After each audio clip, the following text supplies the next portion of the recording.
Channel 2 is the station that holds people in power accountable, and we're doing that tonight as the City of Buffalo's controversial school zone speed camera program officially ends. Good evening, I'm Mary Alice Demler. And hello everyone, I'm Scott Levin. We have reported on the issues with the program for basically over a year now, but the back and forth, that is not over, folks. Today we spoke to a New York City-based attorney representing a driver who got 2 tickets back in March. Now, she asked the city for a record of the days that her client was allegedly speeding. The city is legally obligated to have someone checking the accuracy of the cameras daily and logging that information, but the city had to admit that it wasn't keeping track. And this is so important because it means critical safeguards were not being used at any point to ensure that the speed cameras were accurate. And if the city can't prove that the speed cameras recordings were accurate, they can't provide a foundation and evidence to support that drivers who got these tickets were actually even speeding. And the attorney that we spoke with believes all tickets given with this program should be thrown out and refunds should be given to anyone who got one. All right, so what happens now? Could drivers who got ticketed actually be given a refund? And is the city even prepared to pony up the nearly $2 million it's collected in the past year? 2 on Your Side's Liz Lewin is working to get you answers. Legally speaking, when it comes to these new claims and these cameras, what could the city potentially be found guilty of in court?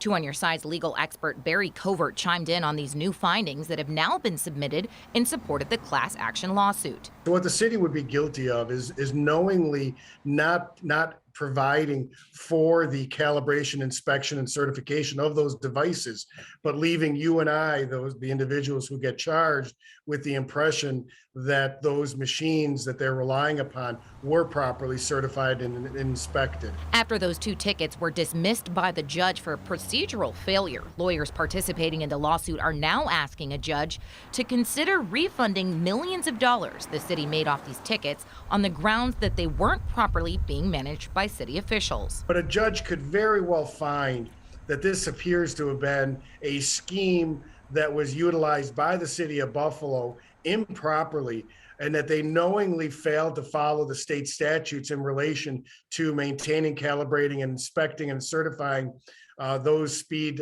determination devices. Here's another way to look at it. Take speeding tickets, for example.